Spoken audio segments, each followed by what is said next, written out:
গল্পের শুরুতেই দেখি কেউ একজন দৌড়াচ্ছে। তারপর মেয়েটি হঠাৎ চমকে ঘুম থেকে উঠে পড়ে।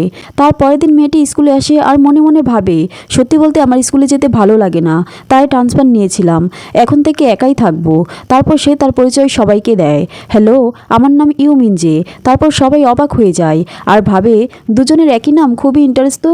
তারপর সবাই মিনজে বলে ডাকলে নতুন মিনজে তাকায় আর ভাবে, আগে আমি ঠিক ওই জায়গায় ছিলাম, সবাই মিলে লিপস্টিক দিতাম আয়না দেখে, সবাই টিফিন ভাগ করে খেতাম।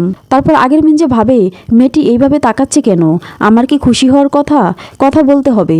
তারপর মিনজে দাঁড়ায় নতুন মিনজের সাথে কথা বলার জন্য। মিনজে বলে, আমি তোমাকে চিনি, এমন ড্রেস পরেছো কেন, তুমি মোটেও এমন না। নতুন মিনজে বলে, কি বলতে চাও বলে ফেলো। মিনজে বলে, তুমি দেখতে অনেক সুন্দর, অনেক ফ্রেন্ড আছে, তুমি ইচ্ছে করে এমন করছো, আমরা কি কথা বলতে পারি। নতুন মিনজে বলে, আজকের পর থেকে পরিচিত হওয়ার ভান করবে না। তারপর দেখি কিম সিংশো আর সিং হাইজন ওদের নিয়ে কথা বলছে। এমন সময় দেখে দুজন মিনজে একসাথে ওয়াশরুম থেকে আসে। তারপর দেখি হাইজন মিনজে কথা বলছে। হাইজন বলে, মিনজে সম্পর্কে কি জানতে পেরেছো বলো। মিনজে বলে, আমি কথা বলতে গিয়েছিলাম, ও কথা বলেনি, এখন তো তোমার প্রমিস রাখবে তাই না। তারপর আমরা দেখি ক্লাসের বান্ধবীরা বলাবলি করছে ওদের আলাদা নাম রাখতে হবে, পপ মিনজে, লো মিনজে, আর এসব নিয়ে হাসাহাসি করছে। তারপর হানজুমান বলে, আমাদের মিনজেই হচ্ছে আসল মিনজে। মিনজে ভাবে, ওসব শুনে ফেললো না তো।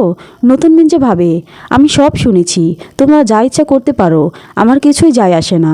তারপর আমরা দেখি ইউজিন আর মিনজে যাওয়ার সময় কিম সিংশো বলে, আনরোমান্টিক ক্লাসে একটু রোমান্স ছড়িয়ে দিই, যা দেখে দুজনে রোমান্টিক মুডে ভাবতে থাকে। তারপর স্যার এসে বলে, এটা তোমার পিছনে ভাঙবো, ওই তোমরা সবাই এটা পরিষ্কার করো। তারপর ক্লাসে মিনজে ইউজিনকে সরি বলে, কিন্তু ইউজিন কিছুই বলে না। তারপর মিনজে নতুন মিনজেকে হাই বললে নতুন মিনজে তাকে ধরে একটা রুমে নিয়ে যায় আর বলে, আমার কাছে কি চাও। তখন মিনজে বলে, তোমার হেল্প লাগবে, জাস্ট ফলো ব্যাক, ইনস্টাগ্রাম থেকে ফলো ব্যাক করতে হবে, প্রমিস করছি, আর তোমাকে বিরক্ত করব না। মিনজে বলে, আমিও এই স্কুলে নতুন ট্রান্সফার নিয়েছি, মাত্র 3 দিন হলো। নতুন মিনজে বলে, ও তোমাকে আমার সাথে গুলিয়ে ফেলেছে। তখন নতুন মিনজে বলে, ঝামেলাটা তো তুমিই বাঁধিয়েছ, সত্যটা বললেই পারতে। মিনজে মনে মনে ভাবে, বলে ফেললে তো সব শেষ হয়ে যেত।